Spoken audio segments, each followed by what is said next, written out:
All right, guys. Long time since doing a solo episode where I'm also recording the video. I believe we're on 473 and got some stuff coming up. Number one, in not even 2 weeks. Right now it's November 5th. So November 15th and 16th is Underground Strength Con. You could still sign up. You could still get some of that. Undergroundstrengthcon.com. And I'm pumped for it. A lot of big things going on. In December, I'm turning 49, and this December is also when I signed the lease to the Manasquan location of the Underground Strength Gym. So it's 12-year anniversary, and it just had me thinking how most gyms go out of business within 1 year. I forget what it is. It's like within 1 year, 50% go out of business, or is it 90%? And then within 5 years, the remaining 90% goes out of business. Basically, 9 out of 10 go out of business within 5 years. And I think to myself, man, we've been crushing it since 2002. And the only time the underground did not go the way I wanted it to go is when I had a business partner or business partners who could not hold up their end of the bargain and could not hold up the work ethic involved. And so even now, I've kind of chilled out on being on the floor with a lot of coaching. And I did that strategically as my kids got very busy with their sports. And I didn't want to miss those moments because I knew they would go fast. I'm at a stage of my life. I mean, it went so fast where my daughter is done with high school sports. She finished her last tennis season 2 weeks ago. Next year, she'll be in college. My son is a sophomore, so we've got sophomore, junior, senior year. And these next 3 years are going to go by so fast. It's heartbreaking, to be honest with you. And I don't want to miss those times because that is the only thing we could never get back. You could lose money, you could get it back, you could earn it back, you can rebuild. Time, we never get it back. And speaking of time, yesterday I trained. I picked up I mentioned this in the previous podcast, picked up a Rogue fat pad from the hood of Philly. No offense to Philly. There's a lot of beautiful areas in Philly, but there's also some hood. And there's also plenty of hood in New Jersey. But it just so happened I was in Philly for my son's regatta. He does crew. He also plays baseball. And I've been looking for a fat pad and I saw one in Philly. So I asked the guy if I could pick it up quite early. I was dropping my son off at the river, the boat club at 6:30 a.m. And I said, I'll be at your house a little bit before 7. And it was the hood. I sent it to Donnie Thompson. I said, I must get some bonus points here for driving into the hood. He said, you could have used that fat pad as like a bulletproof shield. But anyway, things that are on my mind. Two things on my mind. 12 years anniversary. Okay. Time. 12-year anniversary of the underground coming up. I'm going to be sharing at the Underground Strength Con lessons learned in these 12 years. I'm going to be certainly talking about staying power, and I'm going to be talking very transparently about the struggles I have, the ups and downs with maybe the brand of the Underground Strength Gym. Um, do I want partners? Do I want to open another location? Lessons learned, wealth building, attaining more assets so that you are not essentially trading time for dollars. Uh, with me being off the floor of the underground, I'm really like the chief marketing officer. It's pretty wild. And one of our sponsors, Ignite Marketing, Mike Lisi. Mike is a partner with me in my program, Dad Strong. Go to getdadstrong.com. And so I'm really looking forward to sharing the ups and downs, mistakes I've made, good things I've done, great things I've done, and how you could do what my friend Ed, why I'm forgetting his last name, he wrote a book called Time Collapsing, which is essentially obtaining speed by being in the right rooms around the right people. And so that would be masterminds and mentorships and learning from people who are where you want to be. And instead of struggling through years of time that you never get back and wasting money and making mistakes, you bypass, you time collapse those mistakes and you learn from other people's mistakes. My friend John Wellborn shares that message that his dad shared with him. He said, your life will be very hard. Your life will be hard if you can't learn from your own mistakes, but life will be even infinitely harder if you refuse to learn from the mistakes of others. And so it's real interesting how I asked people recently with the Underground Strength Conference coming up, what has your business done? How has it transformed by doing, and here I am making a podcast, by listening to or watching podcasts and scrolling through social media? Has your business increased dramatically? And so I noticed that the Underground Strength Gym had hit kind of a certain wall with number of members and income. And so started working with my buddies at Varsity House Gym, who I'm partnered with for the Underground Strength Con, and income is increasing. I'm not going to mention numbers here, but I will do that at the Underground Strength Con. And I look back to when I had a little bit, when I was younger, I feel like I had more guts, more balls. And then I got older, my kids got older, and you start making rational decisions. You start becoming less of a risk taker. And I've done consultations with some big name people, like one of them, Kip Fulks. And Kip Fulks is one of the co-founders of Under Armour. He's no longer with Under Armour, but he has Big Truck Farms, which is a brewing company, a beer company. And he's also, I'm not sure if he's a co-owner, but he is an advisor into the company Origin and Jocko Fuel, which is um, clothing and supplements. And so Jocko Fuel is our sponsor for the Underground Strength Con, jockofuel.com. And he was saying, listen, we get older, we start to overthink things. You start looking at time, you realize that you're older and you're like, well, I don't know if I should make this decision. I can lose money. And when you have the right strategies in place, what happens is you don't become afraid because you're like, I know that this will work, or I know that if I invest this money, I'm going to get a certain return of investment. But what happens is if you're not around the right people, you're in the wrong rooms, you fear making those investments because you look at everything as an expense. So here's something I think about. The Underground Strength Con, we had $100 discount code. So that means it was 397 bucks. $397 is like one member staying with you for 2 months. And you know how many, people are like sweating $400? And I say to myself, man, the fact that you're sweating $400 is exactly why you should be coming to learn from these coaches. Or people are like, well, it's actually more than that. Now I got to stay for a hotel. Yeah, you're staying at a hotel and we're feeding you, we're providing you with all the food. But the fact that you still don't have the guts and the balls to believe in your own work ethic is exactly why you need to be getting in the right rooms. It tells me you're around the wrong people.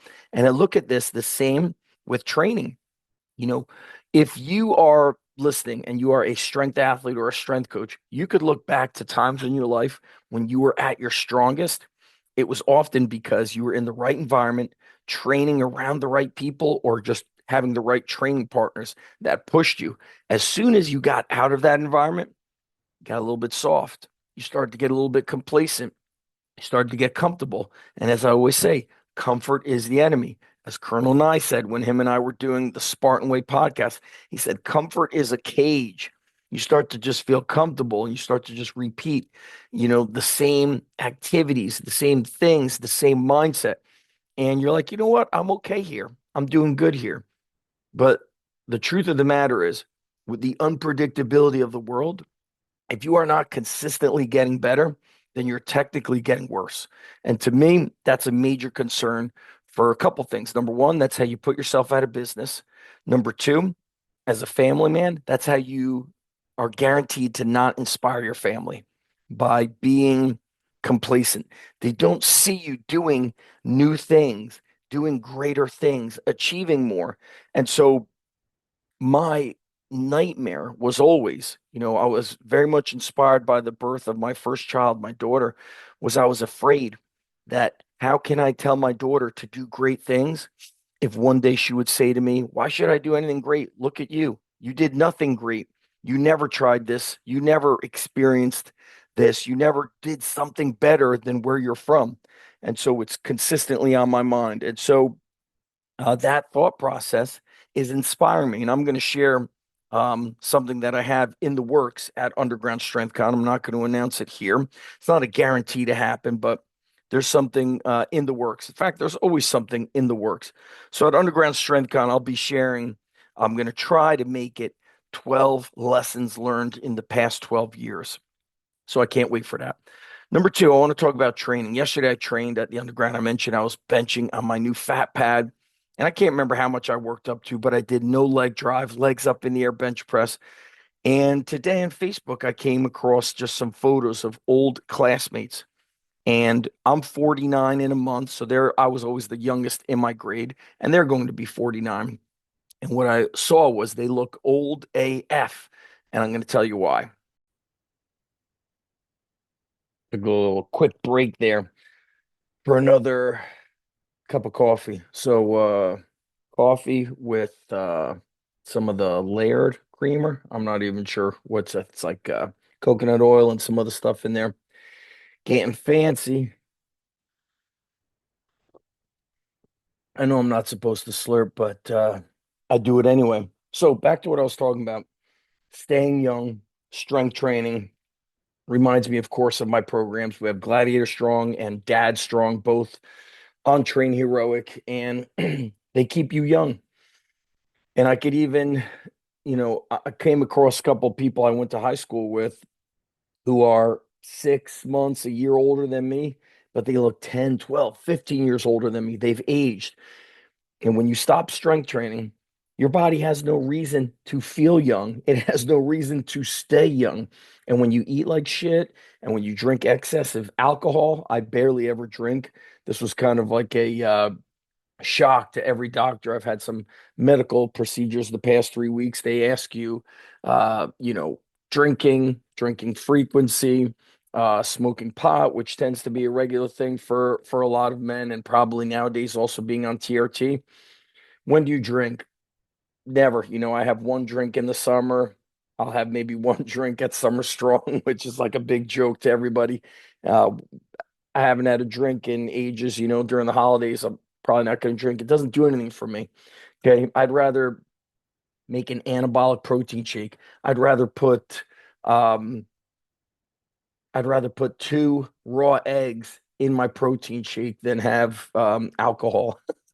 So bottom line is, these are things that I want to tackle and that are important for me, not just through Strong Life podcast, but of course at the Underground Strength Con. It's amazing. we we think that we could get away with doing the wrong things, but the truth is people judge you, and I'd be lying to you if I said they didn't judge you. Here's how I know. When I'm at my high school, athletes will say things like, "Whoa, coach, you're back, you're traps, you're this, you're that." I'm not looking at that as, "Whoa, they're complimenting me." I'm looking at it as they're looking at me and they're watching and they're seeing what I do, what I don't do. They're seeing my results or lack of results. And I had a surgery on my foot and it's kind of changed up my training these past 2 weeks. As of now, this is a Tuesday. Tomorrow I'll get my stitches out, but finally I could return back to doing my carries, my sleds, my calisthenics, such as lunging and jumping rope, walking lunges, split squats. But since then, I've been on this minimalist program and it kind of sucks. I feel less athletic. I feel less fit. I feel like I've gotten a little bit fatter and I need to get leaner. And why? It's because I can squat, bench, deadlift, but I can't do carries. I can't do sleds. I can't move the body. So when it comes to training, and people consistently ask me, what is a substitute for sleds? What is a substitute for this? There is no substitute. You have to get out and do the work. And it might be cold, but you still got to drag or push the sled in the cold. And you have to jump rope and you have to run and you have to sprint the hills. And everybody's so afraid of where their money goes. And I think to myself, man, if I didn't own a gym, if I didn't have the underground strength gym, I know my garage would be one of these badass home gyms. And by the way, home gyms have become very popular the past decade, right? Past 12 years, and really since COVID. And then you got like Coop from Garage Gyms. Uh, He doesn't even have a garage gym. I mean, he's got multiple garages. But let me tell you something. I started my first garage gym out of my parents' garage. That was my fourth, it was after my ACL surgery or before my ACL surgery. So it was my fourth year teaching. So we're looking at 2002. And I had a pair of 1,500-pound dumbbells, utility bench, squat stand, dip bar, and I bought a flat bench. But I would train in the garage. Then I'd be in the backyard lifting stones. I took a beach towel and threw it over a tree to do towel pull-ups. I went to the playground and did my jumps on and off a picnic table. I did military presses on a picnic table. Where did I come up with that training? I watched documentaries of inmates training in California who didn't have equipment. And so what were they doing? They'd get under the picnic table and do floor presses, military presses, one-arm military presses. And I just copied what they were doing. And I looked at the golden era and the silver era of bodybuilding. And we need a lot more of that. My coach at the Underground Strength Gym, Nate Stout, he was saying, man, I feel like athletes today are so fragile. I feel like their backs are going to fold in half when we do some heavy training. And I'm so glad I brought him in because he's being younger, you become less conservative with the training. As you get older, you start to get afraid of doing certain things, or you get afraid of challenging the kids. And then I start looking around. I'm like, damn, when's the last time somebody squatted 405 around here? It's been a long fucking time at the Underground Strength Gym. It's been a long fucking time at my high school. And I'm not talking about squats above parallel. I'm talking about ass to grass, getting your hamstrings and calves to touch. And regardless of age, from teenagers to men like myself, creeping up on age 50, you feel better and you are stronger. And I was reminded of this. Today is Tuesday. On Sunday, I went to Princeton University. I watched the Princeton Open Wrestling Tournament. It wasn't the highest level of competition, but it was very good. We had Lehigh. There was guys there from Rutgers. Of course, there were guys there from Princeton. Uh, Trying to think what other schools I saw. Girls were wrestling, and college wrestling for girls is all freestyle. I saw some girls that were jacked. And guess who was winning? The jacked ones. In wrestling, those guys that were jacked, they were winning more. Strength still wins. It wins in sports and it wins in life as we get older. The thing that happens as we get older is you need to keep up with bodybuilding methods to build muscle, number one. Number two, I hate the word functional, but you've got to move your body. You have to be able to take your training and have it transfer to life. And I think to myself, like, okay, I'm doing the power lifts, but I'm not moving my body because of the stitches in my foot. Once these stitches are out, I can move my body and I feel more capable. I feel more useful. I feel like I could take my strength and implement it and apply it. And I talk about this with my buddies who are coaching in the NFL and at the D1 level, as I'm like, man, I see a lot of training stationary, but I don't see enough jumping. I see all these like perfect sprints. What about just some guts and some grit with hill sprints? What about carries and farmer walks? And okay, you're pushing the sled, but why don't you push the sled and then react to somebody telling you to go left or right? Why aren't you carrying awkward, heavy shit? This year may have been the first year we didn't flip the tire. And then Coach Nate got the kids flipping tires. You need to do those things to build strength on those, as Marty Gallagher says, those in between muscles, those awkward muscles. And normally, this time of year, it's creeping up on mid November. Underground Strength Con is coming up, getting busy. And I like to transition into this minimalist program, but I think I'm going to buck the system this year. And whether it's Gladiator Strong or Dad Strong, I'm not going to do the minimalist training. I'm actually going to push the volume and incorporate calisthenics and swings on our quote unquote rest days, our off days, more neck training. Got to build that neck. And so we get caught up in a world of optimal, perfect, not just with training, but also with life, right? Meaning people don't want to travel. People can't travel. I can't come to the Underground Strength Con. Will you record it? Will you sell the recordings? No, we're not selling the recordings. We're not doing that. We want people to get out of their comfort zone.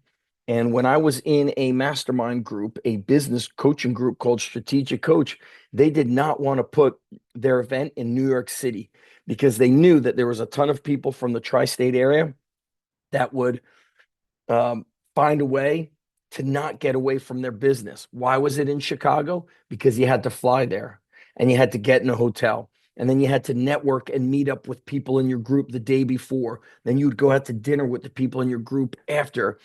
And they said the whole purpose of strategic coach is building systems in your business so you could step away from your business, not so you're consistently afraid to leave your business. And your business has to grow up. That's one of the lessons I'm going to be talking about with Underground Strength Con is this emotional grit that you need to. It's like you don't get less problems, you get better at solving problems. You get better at dealing with problems, but then you come up with solutions and you become fast at working on these solutions. And so these are the two things, on my mind. Undergroundstrengthcon.com. And if you think there's a good excuse to miss it, you're wrong. I had a conversation with a buddy of mine. I'm not going to mention his name, but he has a lot of family stuff going on. Well, let me tell you something. As soon as you're a husband and father, you will always have a lot of family stuff going on. You need to be able to get away and escape. And Underground Strength Con is one of those opportunities. Back in the day, Napoleon Hill created the mastermind principle where these highly successful men would go to the woods and they would go camping and they would get away from their day-to-day lives, the day-to-day ritual, the day-to-day distractions, and they would go to the woods for several days and they would camp and go hunting and fishing, and then they would grill out at night and they would share success stories and success strategies. And what happens is the men would return home better husbands, better fathers, better businessmen. And of course, women can do this as well. But when you stay in your same environment, you cannot grow because you keep giving yourselves these excuses as to why you can't go. And the excuses slow you down. And you have nobody from the outside looking in, giving you a fresh point of view. And then those of you who have never gone away, you could look back on the past 2, 3, even 4 years and say to yourself, wow, has my business grown? Has my life grown? How have I evolved? How have I become a better person? You probably have not grown exponentially. And so Underground Strength Con is going to push people to grow. One of the guys that I don't talk about much, I don't even know he's on Instagram, Billy Armstrong, Hoop Dreams. He's going to be one of our speakers. He's a basketball coach. He runs a 7-figure business with basketball training camps. We have Quattro Deuce, who'll be speaking about life, leadership, mindset, business. A lot of people don't know about Quattro Deuce and his wife Andrews because they're so humble. And Andrea is a multiple time world champion, masters weightlifting champion, world champion. She owns 2 coffee shops, co-owner of 2 coffee shops, owns one of the buildings. They've got a gym that's got hundreds upon hundreds of members. And they've been doing that for, I don't even know how many years, since pre 2010, 15 years, running a multiple 6-figure gym with hundreds of members. How can you not want to learn from them? Devin Gage started as an underground strength coach because he was a single dad. And he's like, I got to find a way to support my daughter and take care of my daughter. And he was training people out of his car and going to their houses. And then he started with a little warehouse garage style gym. And then he took that concept of those little micro gyms and he turned it into more of like a VIP setting. And he's got close to 20 gyms now. And he's on track the way he keeps opening gyms to open up 100 gyms. It's pretty wild. Can you learn from somebody like that? And then the training. Adam Menner is going to be doing speed and agility training. I'm going to be doing the strength and conditioning. Joe Riggio and I are going to do training for life. It's going to be great. The CFO, the COO of Jocko Fuel, my buddy Joey Massiantonio, is going to be speaking about Jocko Fuel and how we could best utilize supplements within our business. Why do we have Jocko Fuel? Because I've been using those supplements for several years now. Even before they were Jocko Fuel, it was called Origin. Before it was just called Origin Main or Origin Fuel. My kids take that. It's very hard to find clean supplements, but what can your business do if you start carrying one or two supplements and, one out of five people are buying a protein shake on their way out the door? Number one, they're going to buy shit elsewhere. Number two, if they're buying that shit, you want to offer them something better. So I'm really looking forward to the strategies and hearing how we could best utilize clean supplements in our business. I do the online affiliate for our athletes at the Underground Strength Gym, and I take Jocko Molk as well. And then we have Jocko Molk drinks to go, which my kids take when we're at competitive events or take them to school. So we're going to be having a gathering of amazing people. My buddy Matt Reynolds Strong, is going to be speaking on day one. So is Joe DeSena. It's going to be so powerful. And I got to tell you, the event I leave for every year is Summer Strong. A couple years ago, I didn't go one time. I felt bad. I was going to be missing my son's baseball game. I miss maybe one game or match of my kids all year. And I realized that year I lacked a little bit of growth. Why? Because I didn't get away. And the truth is, the family can use a break from crazy Zach Evanesh a little bit. It's always good to get a break from me, and I come back revitalized, smarter. I've networked with better people. And you never know when that networking is going to open up another door or create a joint venture. And so I'm excited for everybody to leave Underground Strength Con infinitely better, exponentially better than when they showed up, with better friends, better teammates, possible joint ventures, business deals happening, and the ability to go back and grow something that you've likely been struggling to grow. And like I said earlier, most business owners in the gym business go out of business in their first year, like 9 out of 10. And then within 5 years, the remaining go out of business. And so to me, that's scary. That's scary stuff. Undergroundstrengthcon.com. Holidays, we're cutting that minimalist and we're going full out. Training volume is going to hit a higher level. Get these stitches out tomorrow, and it's back to farm walks, sleds, calisthenics, jumping rope, hill sprints, regardless of the weather. That will make Joe DeSena very happy. And we've all got father time. The clock is ticking. 12-year anniversary, Underground Strength Gym coming up in a month. 49th birthday coming up in a month. Time waits for no man. You have to go out there and grab life by the balls and attack. Undergroundstrengthcon.com. If you have questions, send me an email. If you want to sign up more than two people, send me an email. We'll give you a team discount code, and it's going to be an event that will be a life-changing experience. I'm out of here, guys. Make sure you're on the newsletter. Go to zachstrength.com, get your free training courses, get on the Strong Life newsletter, and never miss an update. All right, we'll talk to you guys soon. I'm out of here.